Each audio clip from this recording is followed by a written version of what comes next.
Assalamualaikum warahmatullahi wabarakatuh. Perkenalkan, kami dari kelompok 1 peserta Latsar CPNS PPSDM Regional Bandung tahun 2021. Kelompok kami terdiri dari Ibu Ani Suryani sebagai ketua kelompok dan saya sendiri Ai Fitri Purnama dan Ibu Ai Solihah sebagai anggota kelompok.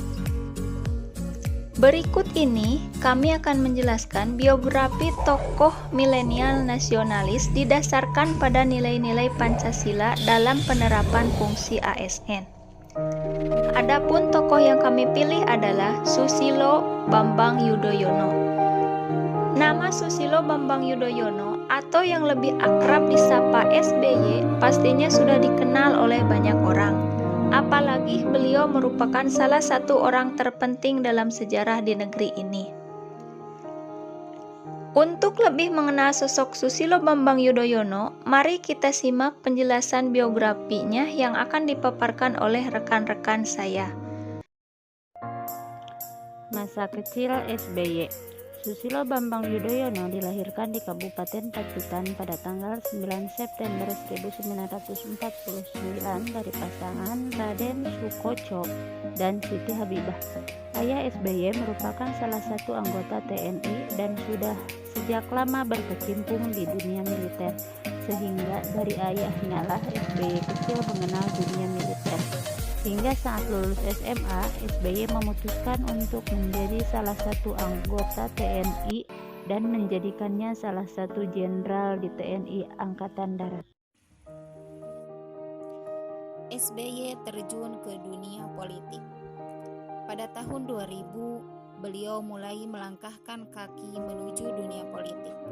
Apalagi kala itu beliau memilih untuk pensiun lebih dini dari dunia militer dan dipercaya untuk menjabat sebagai Menteri Pertambangan dan Energi pada masa pemerintahan Presiden Kiai Haji Abdurrahman Wahid. Setelah masa jabatan dari Megawati Soekarno Putri selesai, maka kemudian dilakukan Pilpres pada tahun 2004. Beliau ikut berpartisipasi untuk mencalonkan diri sebagai calon presiden. Beliau berpasangan dengan Yusuf Kala dan mereka terpilih sebagai pemenang dalam kontestasi politik terbesar di Indonesia dan mendapatkan perolehan suara yang cukup telak, yaitu di atas 60%. Pada masa pemerintahannya sendiri juga ada pasang surutnya. Pada saat pelantikan pertamanya, beliau mulai mengumumkan nama kabinet, yaitu Kabinet Indonesia Bersatu yang terdiri dari 36 menteri. Pada tahun 2009 dibentuk juga nama kabinet dengan nama yang sama, yakni Kabinet Indonesia Bersatu II, setelah beliau terpilih kembali untuk menjadi presiden untuk kedua kalinya. Hanya saja wakil presidennya bukan lagi Yusuf Kala, melainkan Budiono yang memang diusung oleh SBY untuk berpasangan dengannya. Pada masa pemilihan presiden kedua ini sebenarnya tidak jauh berbeda dibandingkan dengan yang pertama, karena kala itu pun beliau berhasil memenangkan suara rakyat setidaknya sekitar 60,08%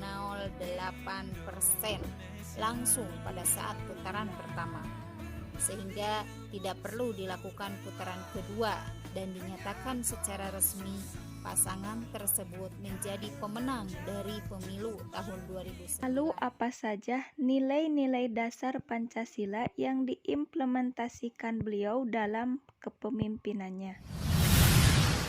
Implementasi nilai-nilai dasar Pancasila yang dimiliki oleh seorang Susilo Bambang Yudhoyono yang dapat kita aktualisasikan sebagai ASN diantaranya adalah nasionalisme.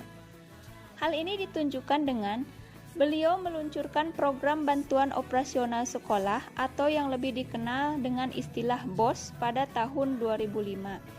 Program tersebut bertujuan untuk membantu finansial masyarakat Indonesia untuk bisa menyekolahkan buah hatinya agar tingkat buta huruf di Indonesia bisa turun. Bahkan dampak yang dihasilkan dari program yang satu ini begitu signifikan untuk masyarakat Indonesia. Khususnya adalah bagi sekolah-sekolah dasar hingga menengah. sehingga sekolah mampu mengurangi beban iuran kepada siswa. Beliau juga membuat produk jaminan kesehatan masyarakat miskin atau yang dikenal sebagai Askeskin, sehingga nantinya masyarakat miskin tetap bisa menjalani pengobatan atau mendapatkan layanan kesehatan sebagaimana mestinya. Program ini berjalan dengan baik untuk masyarakat yang kurang mampu secara ekonomi. Selain itu, nilai-nilai dasar Pancasila yang dimiliki oleh seorang Susilo Bambang Yudhoyono adalah sikap anti korupsi. Hal ini ditunjukkan dengan pada masa pemerintahannya, beliau gencar menggalakkan pemberantasan tindak korupsi. Pada masa jabatannya sebagai presiden, hal-hal sensitif mengenai korupsi begitu ramai diusut.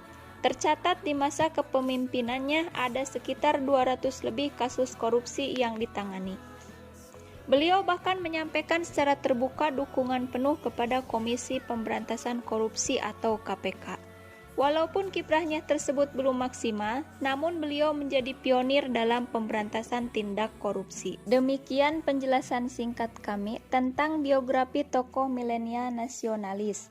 Semoga bermanfaat untuk kita jadikan sebagai penguat dalam mewujudkan sikap ASN yang memiliki nilai-nilai dasar Pancasila. Terima kasih. Wassalamualaikum warahmatullahi wabarakatuh.